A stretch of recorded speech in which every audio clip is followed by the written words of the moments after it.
लेकिन तुम इंसानों की दुनिया छोड़कर इस जंगल में क्यों आए हो? मैं यहाँ एक खास मकसद से आया हूँ।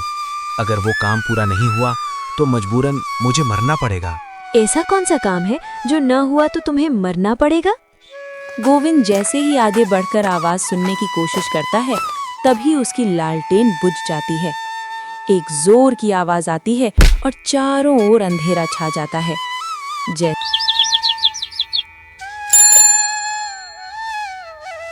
कहते हैं इंसान की जिंदगी में सबसे बड़ा अभिशाप गरीबी नहीं होती, बल्कि अकेलापन होता है। एक ऐसा अकेलापन जहां दिन किसी तरह कट जाता है, लेकिन रातें इंसान की रूह तक नोच लेती हैं। ऐसे ही एक छोटे से गांव में जगन्नाथ नाम का एक गरीब किसान रहता था। कच्ची झोपड़ी, टूटी हुई चारपाई और मिट्टी के चूल्हे पर जलती हुई आधी अधूरी आग, यही थी जगन्नाथ की पूरी दुनिया। वो दिन भर खेतों में मेहनत करता, कभी दूसरों के खेत में मजदूरी, तो कभी अपने सूखे खेत में किस्मत बोने की कोशिश की। गरीबी के कारण वो कभी विवाह नहीं कर पाया। अक्सर वो सोचता, काश उसने समय रहते विवाह कर लिया होता तो बुढ़ापे में कोई अपना होता। वो अक्सर सोचता, जब अपना पेट भरना मुश्किल है तो किसी और की जिम्मेदारी कैसे उठाऊं? बेटा, कब तक यूं ही अकेला जिएगा? अगर समय रहते विवाह कर लिया होता तो आज कोई तेरा सहारा होता। चाचा, अब क्या करूं? ये अकेलापन मुझे अंदर ही अंदर खाए जा रहा है। खैर छोड़िए, अब चलता हूं काम पर। 2 वक्त की रोटी तो कमाकर खानी ही पड़ेगी। गांव के लोग कहते थे, औरत पालना आसान नहीं होता, एक घोड़ी पालने जितना खर्चा आता है। इसी डर और मजबूरी ने जगन्नाथ को ताउम्र कुंवारा बना दिया।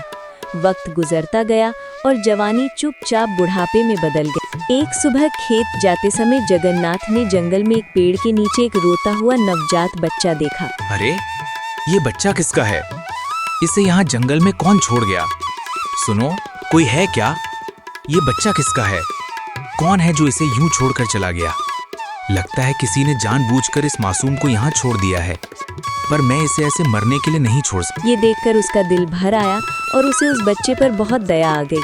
उसने मन ही मन घर ले आया और गांव की औरतों से उसे पालने की विनती की। तत्ता, देखो बहनों, ये बच्चा मुझे रास्ते में पड़ा हुआ मिला है। तुम में से कोई इसकी देखभाल कर ले, एक माँ का सहारा मिल जाएगा इसे। झूठ बोल रहा है ये बच्चा तो इसी के नाजायज औलाद है। अपना सच छुपाने के लिए बहाना बना रहा है। नहीं बहन, मैं कसम खाता हूँ, मैं ऐसा क्यों करूँगा? ये बच्चा मेरा नहीं है। तेरी शादी नहीं हुई ना, इसीलिए कहीं मुंह मार आया होगा। अब हमें क्या फर्क पड़ता है? चलो चलो, हमें और भी काम है। किसी ने मेरी बात पर भरोसा नहीं किया। शायद गरीब की बात सुनने वाला कोई नहीं होता। अब इस बच्चे को मुझे ही पालना होगा। हो सकता है इसके साथ रहकर मेरा अकेलापन कुछ कम हो जाए। लेकिन किसी ने साथ नहीं दिया, उल्टा लोग उस पर ही शक करने लगे। मजबूर होकर जगन्नाथ ने उसी बच्चे को अपने बेटे की तरह पाल लिया और उसका नाम गोविंद रखा।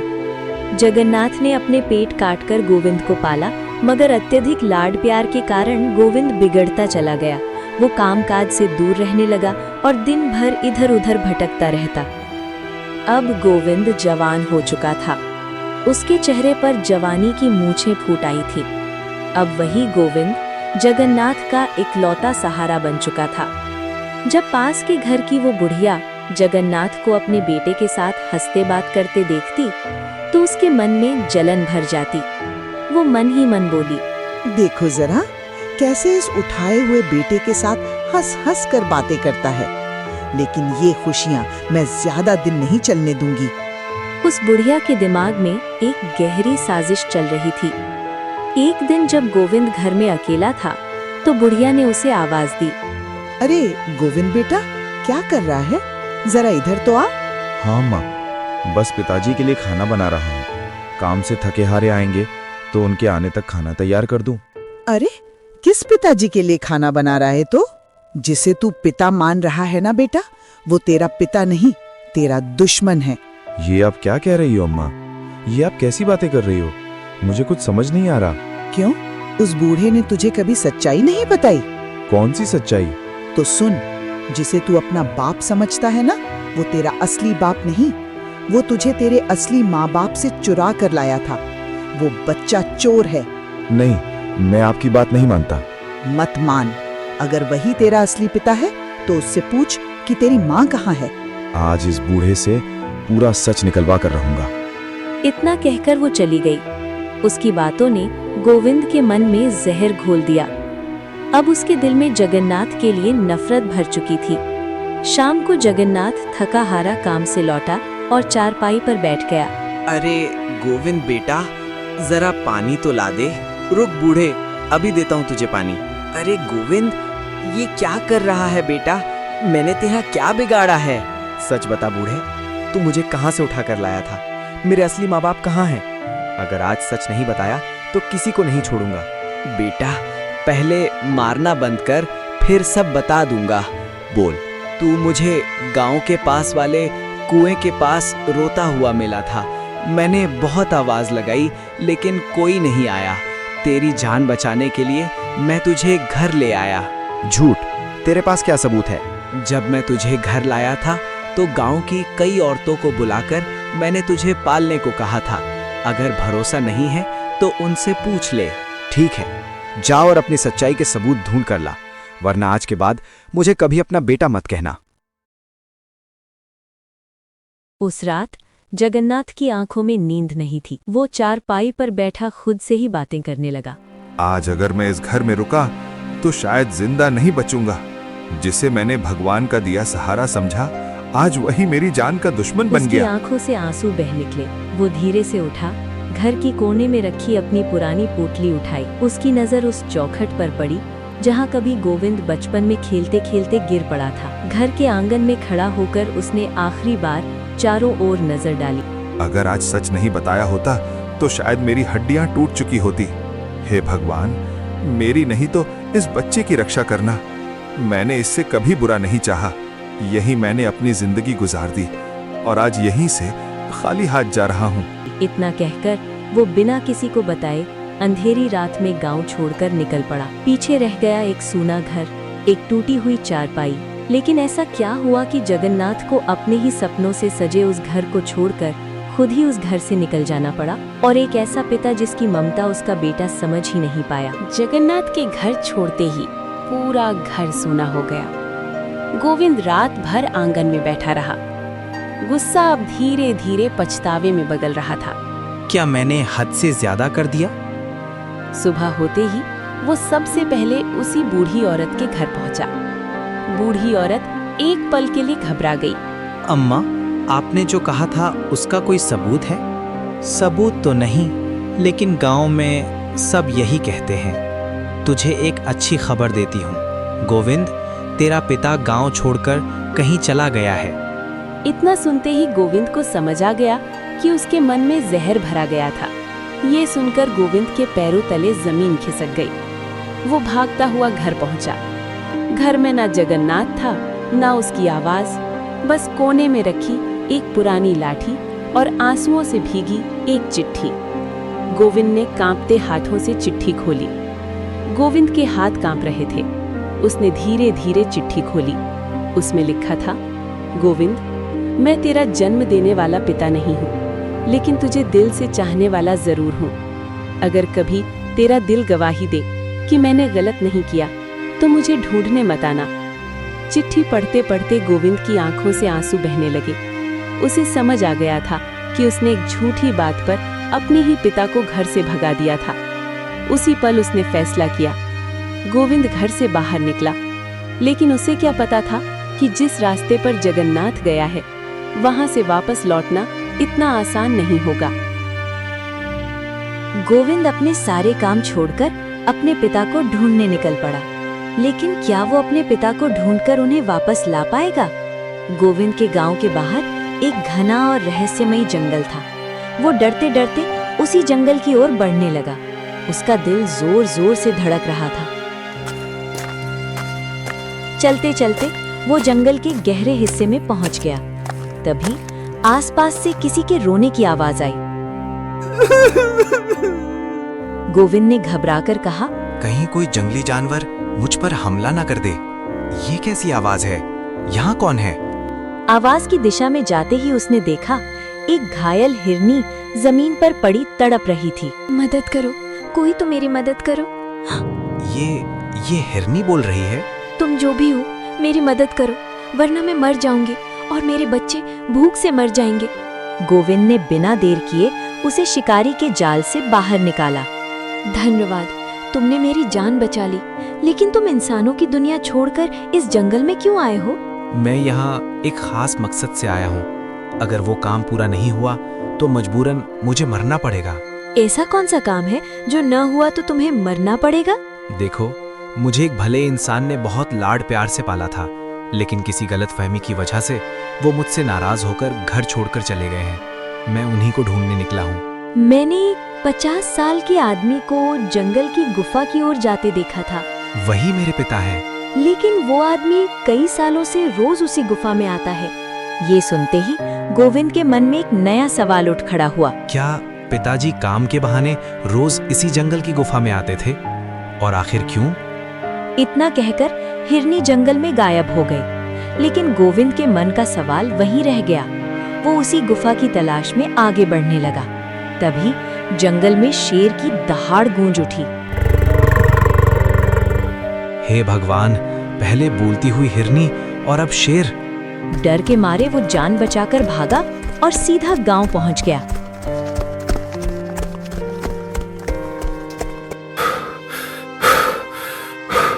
मेरे साथ चलो, मैं तुम्हें 1 महीने की कमाई दे दूंगा। कहाँ चलें तेरे साथ? उस डरावने जंगल में।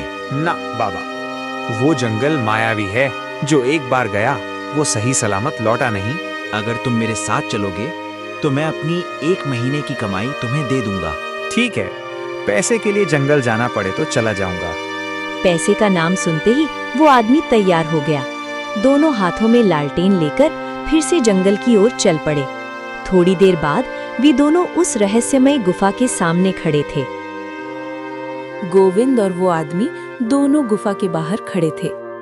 वो आदमी डरते हुए बोला, अरे भाई, गुफा के अंदर जाना सही नहीं लग रहा। चलो वापस चले जाते हैं। डरो मत, हम साथ साथ चलेंगे। गोविंद धीरे धीरे गुफा के अंदर बढ़ता गया। गुफा के अंदर अंधेरा और भी गहरा होता जा रहा था।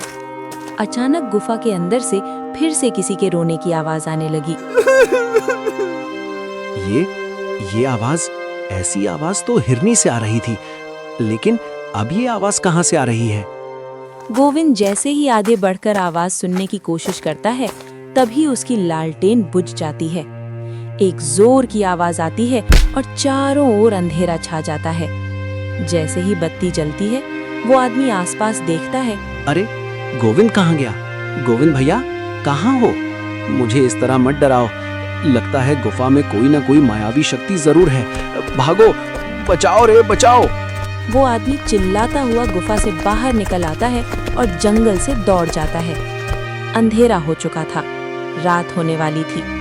डरते डरते वो आदमी अगले दिन सुबह गांव वापस पहुंचा और गांव वालों को सारी बात बता दी। ये क्या बोल रहे हो भाई? कैसे? गोविंद गुफा के अंदर गायब हो गया? तुम लोगों को पहले ही ऐसी डरावनी जगह नहीं जाना चाहिए था। मैं माफी चाहता हूँ मुखिया जी, लेकिन गोविंद ही मुझे अपने साथ लेके आया था। हमें चलना होगा गांव वालों। हमें जाकर गोविंद की जान बचानी होगी। ये क्या कह रहे हो मुखिया जी? पहले गोविंद गुफा से गायब हो गया, अब हम भी हो जाएंगे। डरो मत, हम सब इकट्ठा होकर मशाले लेकर जाएंगे। मुखिया के साथ 2 गांव वाले हाथों में मशाले लेकर आगे बढ़ने लगे। गांव वाले अभी गुफा के बाहर ही पहुंचे थे कि तभी उन्होंने कुछ ऐसा देखा जिसे देखकर सबके पैरों तले जमीन खिसक गई। गोविंद गुफा के बाहर बैठा हुआ था। गोविंद बहुत घबराया हुआ था। उसके हाथ पांव कांप रहे थे। गांव वाले उसे अपने साथ लेकर गांव वापस चल पड़े। घर पहुंचते ही गांव वालों ने गोविंद से पूछा, गोविंद, अरे गोविंद भाई, क्या हुआ? तुम कल रात से गुफा के अंदर क्या कर रहे थे? कुछ नहीं मुखिया जी, मैं आप लोगों को कुछ नहीं बता सकता। हम लोगों ने तेरी जान बचाई है। कुछ तो बता कि गुफा में तेरे साथ क्या हुआ। मैं बताऊंगा, लेकिन पहले आप लोग कसम खाइए कि ये बात किसी और को नहीं बताएंगे। ठीक है भाई, हम कसम खाते हैं। अब तू सारी बात बता। गोविंद धीरे धीरे मुखिया के कान में सारी बात बताने लगा। मुखिया का चेहरा सुनते सुनते पीला पड़ गया। ये कैसे हो सकता है? हमने तो कभी ऐसा सोचा भी नहीं था। ऐसा ही हुआ है मुखिया जी। अगर आपको मुझ पर यकीन नहीं तो आप जाकर उसी बुढ़िया से सारा सच पूछ लीजिए। ठीक है, आज दूध का दूध और पानी का पानी हो ही जाएगा। मुखिया बिना देर किए सीधे उस बुढ़िया के घर पहुंचा। दरवाजा जोर से खटखटाया। बुढ़िया घबरा गई, फिर भी दरवाजा खोल दिया। क्या बात है मुखिया जी? मुझे सब पता चल चुका है, अब ज्यादा चालाकी मत दिखा। आप क्या कह रहे हैं? गोविंद के बारे में, गुफा में उसके साथ क्या हुआ वो भी, और सालों पुराना वो सच भी। सच बोल दे, वरना आज पूरा गांव तेरे दरवाजे पर खड़ा होगा। बुढ़िया के चेहरे का रंग उड़ गया। बुढ़िया के हाथ कांपने लगे। मैं क्या सच बोलूं मुखिया जी? जो तू सालों से छुपाती आई है वही सच। मैंने बहुत बड़ा पाप किया है। गोविंद मेरी बेटी का बेटा है। मेरी बेटी ने बिना ब्याह उसे जन्म दिया था। लोगों के डर से, इज्जत के डर से मैंने उस मासूम को जंगल में छोड़ दिया। बुढ़िया की आंखों से आंसू बहने लगे। तो वही बच्चा जिसे जगन्नाथ उठाकर लाया था? हाँ मुखिया जी, जगन्नाथ को कुछ भी पता नहीं था। उसने तो भगवान समझकर उस बच्चे को पाला, और मैंने उसी का घर उजाड़ दिया। मुझसे बहुत बड़ा अनर्थ हो गया मुखिया जी। इतना कहकर बुढ़िया जमीन पर बैठ गई। आज सच सबके सामने आएगा, अब कोई भी झूठ नहीं बचेगा। तो इसी सच ने जगन्नाथ को उसके अपने घर से बेघर कर दिया। हाँ मुखिया जी, मेरे एक झूठ ने 3 जिंदगियां तोड़ दी। अब देर नहीं हुई है, जगन्नाथ को ढूंढना होगा, इस बार सच के साथ। उधर गोविंद कांपते स्वर में बोला। गोविंद की आंखों से आंसू बह निकले। अब सारा सच जानने के बाद गोविंद की जगन्नाथ को ढूंढने की इच्छा और भी ज्यादा बढ़ गई। वो हर हाल में अपने पिता को ढूंढना चाहता था। गोविंद का मन सारी बातें सुनकर बहुत दुखी हो गया, लेकिन अभी भी एक राज था जिसे वो अपने अंदर छुपाए बैठा था। तभी गोविंद दौड़ता हुआ उसी गुफा के अंदर गया। गुफा के अंदर जाते ही उसने आवाज लगाई, कहाँ हो तुम? बाहर आओ, मैं हूँ गोविंद। तभी गुफा के भीतर हल्की सी रोशनी फैल गई और गोविंद के सामने एक औरत बैठी रो रही थी। देखो, अब सारे गांव वालों को सच्चाई पता चल गई है। अब तुम मेरे साथ गांव चलो। आखिर तुम मेरी माँ हो, कब तक ऐसे छुप कर रहोगी? मैं वहाँ नहीं जा सकती। अगर मैं गांव चली गई तो मेरी माँ मुझे घर में घुसने नहीं देगी। तुम वापस जगन्नाथ के पास जाओ, वो बहुत भले इंसान है, उन्होंने मेरी बहुत मदद की है। मैं पिताजी के पास कैसे जाऊं? वे तो कई दिनों से गायब हैं। लेकिन आज तुम्हें मेरे साथ चलना ही होगा। इतना कहकर गोविंद धोखे से अपनी माँ को अपने साथ लेकर गांव की ओर चल पड़ता है। गांव पहुंचकर किसी भी गांव वाले ने सुभद्रा को नहीं पहचाना, लेकिन उस बूढ़ी औरत ने उसे पहचान लिया। आ गई तू मनहूस, इतने सालों बाद अपना चेहरा लेकर फिर से मेरे सामने आ गई। इन्हें मैं लेकर आया हूँ। आखिर कब तक ये गुफा में जिंदगी जीती रहेंगी? मेरे पिताजी का भला हो जो रोज गुफा जाकर इन्हें खाना देते रहे, वरना मेरी माँ तो कब की मर चुकी होती। मैं तुझे इस गांव में नहीं रहने दूंगी। मेरी इज्जत की धज्जियां उड़ाने आई है तू, निकल जा यहाँ से। आपको सिर्फ अपनी झूठी इज्जत की परवाह है अम्मा, अपनी बेटी की नहीं। इतना सुनते ही बूढ़ी औरत चुप हो जाती है। गोविंद अपनी माँ को ढूंढकर वापस तो आ गया था, लेकिन जगन्नाथ का अभी भी कोई अता पता नहीं था।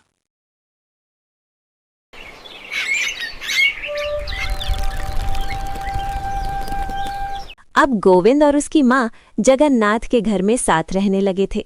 गोविंद भी अपनी पढ़ाई छोड़कर रोज काम पर जाता था और जो भी मजदूरी मिलती उससे अपना और अपनी माँ का पेट पालता था। एक दिन ऐसे ही गोविंद सेठ के खेत में गुड़ाई कर रहा था कि तभी गांव का एक आदमी नंदू भागते भागते गोविंद के पास आया। अरे क्या बात है नंदू, बहुत हाफते हुए आ रहे हो। अरे भाई, बात ही ऐसी है, तुम भी सुनोगे तो चौंक जाओगे। क्या बात है, मुझे भी बताओ। अरे भाई, पास ही गांव में मेरा एक दोस्त रहता है। उसने बताया कि उसके गांव में कुछ दिन पहले एक 40-45 साल का आदमी रहने आया था और अब उसकी हालत बहुत नाजुक है। वो अपनी आखिरी सांसें ले रहा है। मुझे डर है कहीं वो जगन्नाथ चाचा ना हो। क्या? कौन से गांव में है? मुझे साथ लेकर चलो, मुझे अभी जाना है। गोविंद और नंदू जल्दी जल्दी उसी गांव में पहुंचते हैं। जैसे ही वे उस घर के अंदर जाते हैं तो देखते हैं कि सच में जगन्नाथ ही वहां पड़ा पड़ा अपनी आखिरी सांसें ले रहा था। पिताजी, ये क्या हो गया आपको? उठिए। गोविंद, तू यहाँ कैसे आया?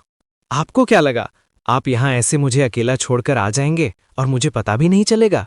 देख बेटा, मैंने जो किया तेरी ही भलाई के लिए किया, लेकिन अब मेरा आखिरी वक्त आ गया है। मेरे बहुत थोड़े दिन बचे हैं। ऐसा मत बोलिए आप, मैं आपको कुछ नहीं होने दूंगा। चलिए मेरे साथ घर चलते हैं। नहीं गोविंद, मुझ में अब चलने की हिम्मत नहीं रही। मैं हूं ना पिताजी, मैं आपका सहारा बनूंगा। और हाँ, मुझे सब सच पता चल गया है और मैं आपसे माफी चाहता हूं। मैंने आपको मारा और जो झूठे इल्जाम लगाए उसके लिए। बेटा, मैंने तो पहले ही कहा था कि मैं बेकसूर हूं। आप पहले मेरे साथ घर चलिए। गोविंद और नंदू दोनों जगन्नाथ का सहारा बनकर उसे अपने घर साथ ले जाते हैं। जैसे ही जगन्नाथ घर पहुंचता है, उसकी ये हालत देखकर सुमित्रा चौंक जाती है। ये क्या हुआ जगन्नाथ जी आपको? तुम यहाँ क्या कर रही हो? गोविंद और गांव वालों को सब सच पता चल गया है, इसीलिए गोविंद मुझे यहाँ ले आया। ये तूने बहुत अच्छा काम किया बेटा गोविंद। मरने से पहले मुझे कुछ तो अच्छा देखने को मिला कि तेरी माँ तुझे वापस मिल गई। मुझे बहुत दिनों से बहुत तेज बुखार है, मैं नहीं बच पाऊंगा। आप ऐसा मत बोलिए, आपको कुछ नहीं होगा। इतनी बात सुनकर गोविंद की आंखों में आंसू आ जाते हैं। अगले कुछ दिनों तक गोविंद और सुमित्रा जगन्नाथ की बहुत सेवा करते हैं। गोविंद काम करके पैसे कमा कर लाता और सुमित्रा घर की सफाई करती और खाना बना देती। दिन बीतते गए। धीरे धीरे जगन्नाथ की हालत सुधरने लगी। अब वो पहले से स्वस्थ हो रहा था। कुछ दिनों बाद जगन्नाथ एकदम ठीक हो गया और गोविंद को उसकी माँ मिलने की खुशी उसके चेहरे पर साफ झलक रही थी। एक दिन शाम को खाना खाते समय गोविंद अपने पिता से बोला, पिताजी, आपने अपनी जिंदगी में बहुत अकेलापन झेला है। कुछ साल बाद मेरी भी शादी हो जाएगी, तो फिर आपको नहीं लगता कि आपको भी शादी कर लेनी चाहिए? ये क्या बोल रहा है बेटा? मेरी गरीबी में तो जवानी में शादी नहीं हुई, अब इस उम्र में कौन अपनी लड़की देगा मुझे? पिताजी, अब इस उम्र में लड़की तो नहीं मिलेगी, हाँ, लेकिन एक आंटी है मेरी नज़र में। मैं समझा नहीं।